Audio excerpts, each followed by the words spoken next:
Dobrý večer. Bezpečnosť nie je samozrejmosť, ale výsledok tvrdej práce tisícok profesionálov.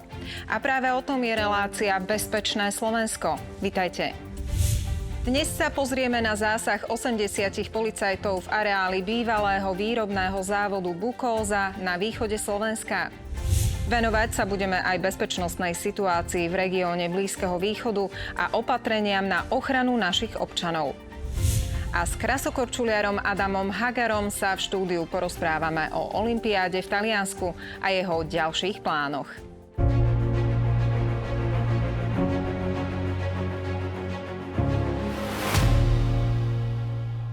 Policajný zbor si tento rok pripomína 35 rokov služby štátu a občanom. Policajti si spolu s predstaviteľmi rezortu vnútra tichou spomienkou uctili kolegov, ktorí pri výkone služby obetovali to najcennejšie – vlastný život. Viac v reportáži. Dnes si pripomíname tých, ktorí položili v službe Slovensku svoj život. Príbehy týchto konkrétnych príslušníkov nie sú minulosťou, ale práve dnešok je ukážkou toho, že majú byť memento pre nás všetkých, ukážkou toho, keď v službe položíte to najcennejšie.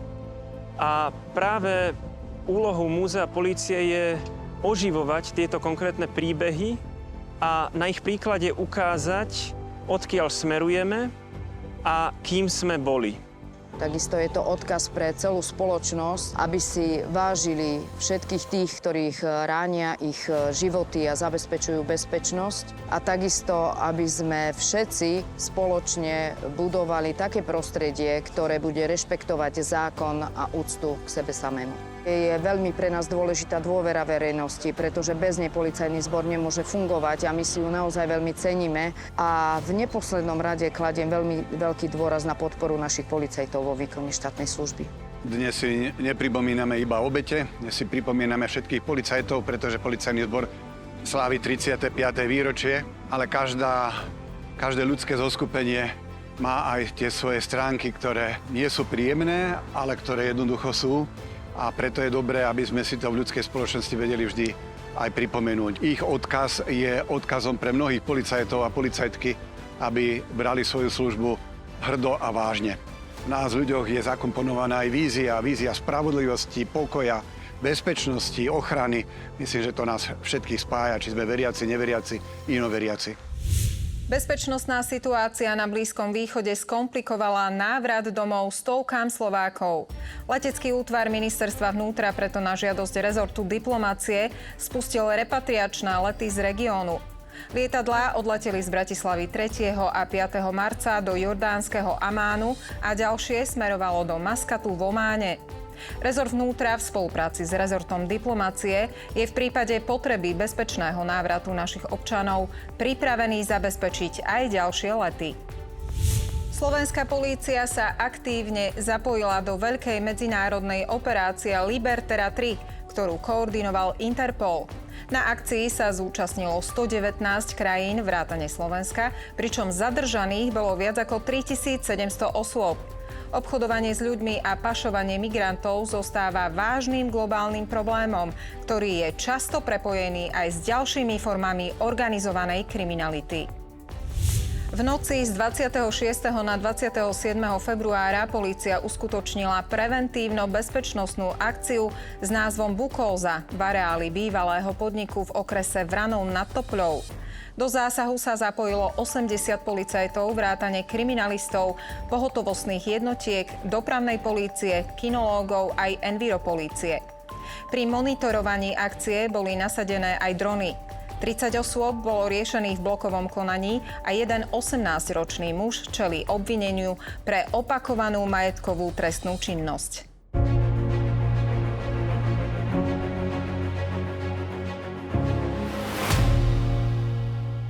Slovenské mužské krasokorčuľovanie má novú, výraznú tvár.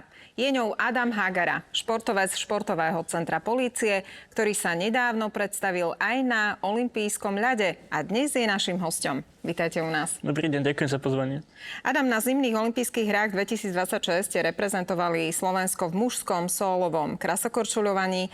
Aké boli vaše prvé pocity, keď ste vstúpili do olympijskej dediny? Samozrejme som bol veľmi šťastný a tešil som sa na to, ako sa môžem predviesť na vlastne najväčšej stage svetovej v krasokorčuľovaní, keďže je to pre nás najväčší pretek. A bol som rád, že tam môžem byť a samozrejme bol som hrdý na seba, keďže to je asi 15 rokov, možno aj viac, čo korčulujem už, takže som rád, že som tam mohol byť a že som sa tam dostal.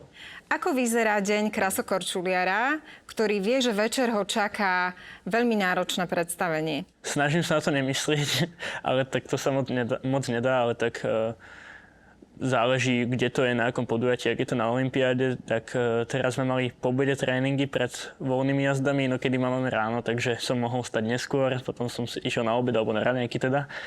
A večer už som sa pripravil na súťaž, ale potom už keď stojím na tom ľade, tak už sa cítim, že si verím v podstate a že už nič nemôžem zmeniť vlastne, lebo už všetko mám natrénované, tak najdôležitejšie je ten pocit toho tam stáť a potom už to väčšinou dopadne v poriadku. V čom je tá atmosféra olympiády iná, ak by sme ju porovnali s majstrovstvami sveta alebo podujatiami Grand Prix? Tak v čom je to asi najviac iné, je ten moment, že vlastne pozerá nielen celá krajina, ale v podstate celý svet na takých majstrovstvách sveta. Je veľké publikum, ale nie také ako na olympiáde, keď fakt ako to beží ako priamy prenos v podstate v každej jednej krajine na svete. Asi je v tom tlaku, že každý vlastne chce vyhrať tú olympiádu a chce sa umiestniť čo najlepšie, keďže je len raz za 4 roky a že často tá šanca už nebude znova. Takže snažia sa tam vždy všetci zajazdiť čo najlepšie, aby im to vyšlo a potom to väčšinou aj dopadne tak, že sa im nakoniec nepodarí. Tak ako aj mne v tej voľnej jazde, ale tak dôležité je, že nabrať tú skúsenosť a potom vyskúšať to znova, keď sa dá. Áno, počas tej voľnej jazdy prišli aj náročnejšie momenty, zaiste. Čo sa odohrávalo vo vašej hlave? Keď už viete, že asi tam je nejaká chybička, ale treba pokračovať ďalej a podať 100% výkon až do konca. Je dôležité postaviť sa, ísť ďalej a nevzdávať to a ísť do toho konca tej jazdy. Ale tak je to ťažké, nohy nevládzu, vlastne tá myseľ sa akoby tak zavrie, už sa necítite tak komfortne v tej jazde. Ale tak všetko sa dá zvládnuť a samozrejme všetko sa dá natrénovať. Najdôležitejšie je nezdávať sa v tom momente a ísť ďalej. Uvedomili ste si počas olympiády, čo vlastne odlišuje veľmi dobrého krasokorčuliara od olympijského šampióna?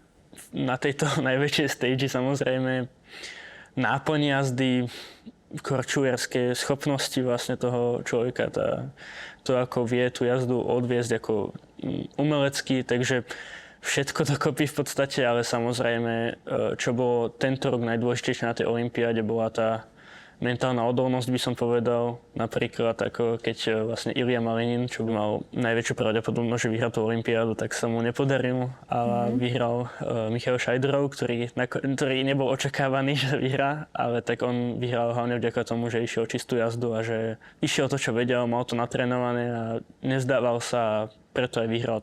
Čo je podľa vás najdôležitejšie na tej ceste za olympiádou? Je to talent alebo práve tá každodenná disciplína, možno podpora rodiny, okolia, priateľov? Tak v našom športe ten talent moc veľkú úlohu nehrá, keďže začína sa od detí, ktoré sú fakt ako malé. Ja som začínal v 4 rokoch a ešte neviete, ako je dieťa talentované. Fakt to ide väčšinou od tých rodičov. Koľko tá rodina teda je ochotná venovať ten čas. Tie vaše tréningy vyzerali ako? Trénovali ste každý deň? Áno, každý deň od 4 rokov, takže okrem teda víkendov, možno nejakú nedeľu som nič nemal, ale tak vlastne každý deň.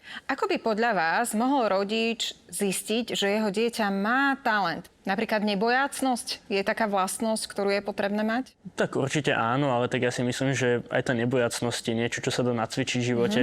Aj pre mňa napríklad je to niekedy ťažké do tých skokov. Bojím sa do nich niekedy, ale tak tými tréningami a tým, ako to často opakujem a nevzdávam sa, tak tie skoky proste prestanem sa do nich báť nakoniec. A to isté platí aj o tom športe. Myslím, že toľko vo všetkom živote. Vy ste Adam mladý človek. Mali ste za tie roky, počas ktorých trénujete, aj také krízové situácie, že ste si povedali, že chcem robiť niečo úplne iné. Toto nie. Tak samozrejme sú časy, kedy v podstate som úplne vyhorený, alebo že nechce sa mi, alebo cítim sa zle. Možno už nevládzem. Vtedy sa snažím vlastne nájsť si znova to šťastie z toho športu, pretože fakt niekedy v tom cykle, čo je stále tréning, škola, tréning, tak v podstate už to nie je také ľahké, ale dôležité je si byť šťastný z toho, čo mám a potom mi všetko vyjde na tých tréningoch tak, ako mi má, aj na tých súťažiach. Takže fakt v tomto športe je veľmi dôležité to šťastie z toho športu. Aký je Adam Hagara v súkromí? Už ste to tak naznačili, že snažíte sa zladiť tento svet aj so svetom štúdijným ešte. Ako sa vám toto darí? Tak zatiaľ celkom v pohode. Začal som na vysokej škole študovať na Technickej univerzite, na fakulte informatiky. Ja som vlastne v prvom ročníku len, tak ma to začalo veľmi baviť, takže uvidíme, ako to pôjde ďalej, ale tak zatiaľ to celkom zvládam a dúfam, že aj do budúcnosti to budem zvládať. Adam, vy ste súčasťou športového centra polície. Čo vám toto zázemie prináša? Pomáhajú mi vlastne získať, ako by som povedal, viac ľadov, alebo teda tréningov a zajednávanie ľadovej plochy, keďže to môže byť veľmi náročné. Môžem mať aj tréningy, kde vlastne som buď úplne sám, alebo aj nás tam len pár. Takže toto mi pomáha najviac. Samozrejme poskytujú mi aj služby, aj také ako hľadanie doktorov. Mal som už viacero takých menších zranení a musel som to s niekým konzultovať a oni mi pomohli dosť. Takže nejakí doktori, fyzioterapeuti, myslím, že ponovali maséra aj osobného, takže všetky tieto služby aj naokolo mi veľmi pomáhajú. Ako sa vidíte možno o 5 alebo o 10 rokov? Aký je váš taký plán? O 4 roky by som teda chcel ísť na tú ďalšiu olympiádu, čo bude vo Francúzsku, ale uvidíme, je to ešte strašne dlhý čas, takže dôležité je pre mňa to brať krok po kroku. Majstrovstvá sveta o 2,5 týždňa, na tie sa pripravujem, takže to je pre mňa teraz dôležité podujatie a potom myslím, že už je koniec sezóny, takže ešte jeden posledný dôležitý pretek túto sezónu a potom sa môžem pripravať na tú ďalšiu postupne. Mojím hosťom bol dnes Adam Hagara. Ďakujeme veľmi pekne a prajeme ešte všetko dobré vo vašom živote. Ďakujeme.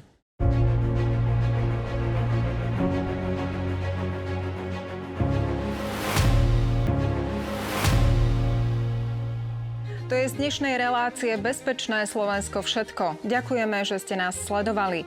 Prajeme vám ešte pokojný a hlavne bezpečný večer.